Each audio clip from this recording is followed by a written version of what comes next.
Modern history में देखो मध्यकालीन इतिहास में दिल्ली सल्तनत, मुख्य सल्तनत है दिल्ली सल्तनत 1206 से 1526, इसको ध्यान करेंगे। दिल्ली सल्तनत 1206 से 1526 तक चला, समझे। इसका पहला कौन था संस्थापक? कुतुबुद्दीन ऐबक, जिसको मामलुक सुल्तान, मामलुक वंश या गुलाम वंश भी कहते हैं, है ना। गुलाम वंश का संस्थापक देखो कुतुबुद्दीन ऐबक थे। इसका शासन था 1206 से 1210 तक, बस 4 साल का, है ना। कुतुबुद्दीन ऐबक का शासन कितना साल का? देखिए गुलाम वंश का संस्थापक कौन? कुतुबुद्दीन ऐबक। बोलो, याद करो। गुलाम वंश का संस्थापक कुतुबुद्दीन ऐबक। राजधानी कहाँ बनाया? लाहौर। इसका अन्य नाम क्या था? लाख बख्श। क्वेश्चन पूछा है ना, लाख बख्श किसको कहते हैं? कुतुबुद्दीन। लाख बख्श नाम क्यों पड़ा? क्योंकि यह लाखों में दान करता था, है ना। लाखों में दान करने की वजह से नाम बना इसका लाख बख्श। चलिए, सूफी संत ख्वाजा कुतुबुद्दीन बख्तियार काकी के नाम पर, देखिए सूफी संत ख्वाजा कुतुबुद्दीन बख्तियार काकी के नाम पर कुतुबुद्दीन ऐबक ने कुतुब मीनार बनवाया, है ना। कुतुब मीनार बनवाया, है ना, जिसको बाद में कौन पूरा करवाया? इल्तुतमिश पूरा करवाया, है ना। देखिए कुख्यात उल इस्लाम और अजमेर में, देखिए ये भी एक नाम है, निर्माण करवाया था, तो मस्जिद होगा, है ना। और अजमेर में 2.5 दिन का झोपड़ा नामक मस्जिद का निर्माण करवाया था, है ना। बहुत क्वेश्चन पूछा है, 2.5 दिन का झोपड़ा का निर्माण कौन करवाया? कुतुबुद्दीन ऐबक। पूछा 2.5 दिन का झोपड़ा क्या है? मस्जिद है ना। चलिए आगे। 1210 ईस्वी में, देखिए 40 साल बाद ना, राजाभिषेक के 4 साल बाद राजाभिषेक हुआ था 1206 में। 1210 ईस्वी में चौगान खेलते हुए, चौगान मतलब पोलो, पोलो खेलते हुए लाहौर में घोड़ा से गिरकर इसका मृत्यु हो गया था। किसका? कुतुबुद्दीन ऐबक का। तो कुतुबुद्दीन ऐबक का मृत्यु कैसे हुआ? चौगान खेलते हुए। चौगान या कहीं ऑप्शन नहीं दिया तो क्या होगी? पोलो खेलते हुए। कैसे? घोड़ा से गिर के।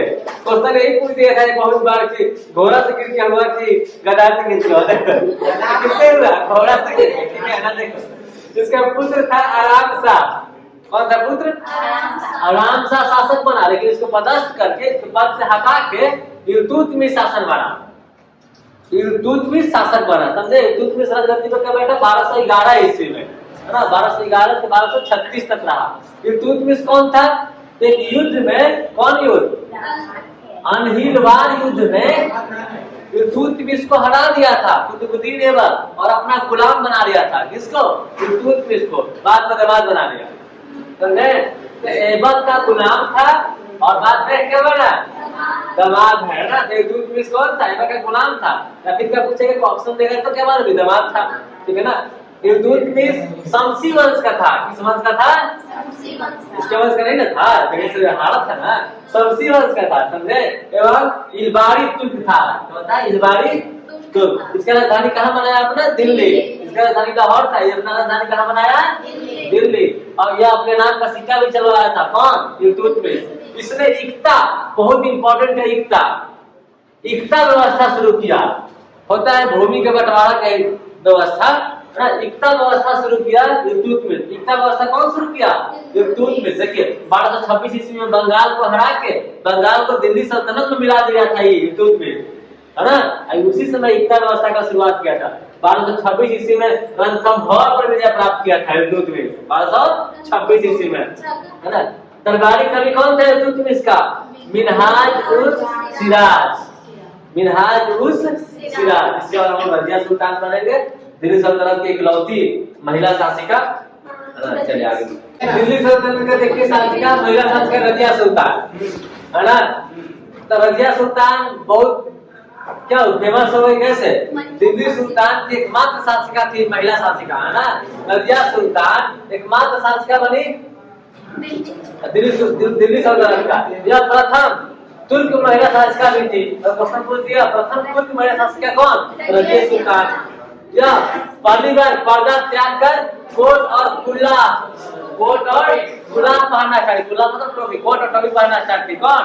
रजिया सुल्तान, पहली बार। अल-दुनिया से, देखिए अल-दुनिया से 1240 ईस्वी में रजिया ने शादी कर ली। किससे शादी हुआ? अल-दुनिया से, है ना। 13 अक्टूबर 1240 को कैथल के निकट कुछ डाकुओं ने रजिया और अल-दुनिया का हत्या कर दी। पति और पत्नी का दोनों का डाकू कर दिया था रजिया और अल्तुनिया। मतलब रजिया का विवाह किससे हुआ? अल्तुनिया से। क्या बोलो? 1240 में। अब इसके बाद कौन राजा बना? मोइनुद्दीन बहराम शाह, है ना। 1240 से 42 तक दो साल के लिए। ये कौन था? इल्तुतमिश का तीसरा पुत्र था। इसके बाद कौन राजा बना? अलाउद्दीन मसूद था, है ना। 1242 से 1246 तक। ये कौन था?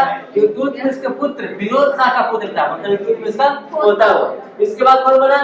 नसरुद्दीन महमूद। इसके बारे में कहा गया, देखिए 1246 से 1266 तक राजा रहा। इसके बाद में कहा गया कि इल्तुतमिश का बड़ा बेटा था, समझे। जब ये राजा बना था ना, इसका सारा शक्ति बलवन के हाथ में था। किसके हाथ में?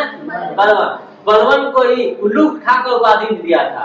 उल्लूक खां की उपाधि कौन दिया था बलवन को? नसरुद्दीन महमूद। इसके बाद हम लोग का प्रसिद्ध राजा बना बलवन, क्या? नसरुद्दीन बलवन। इसके बारे में कल अगले क्लास में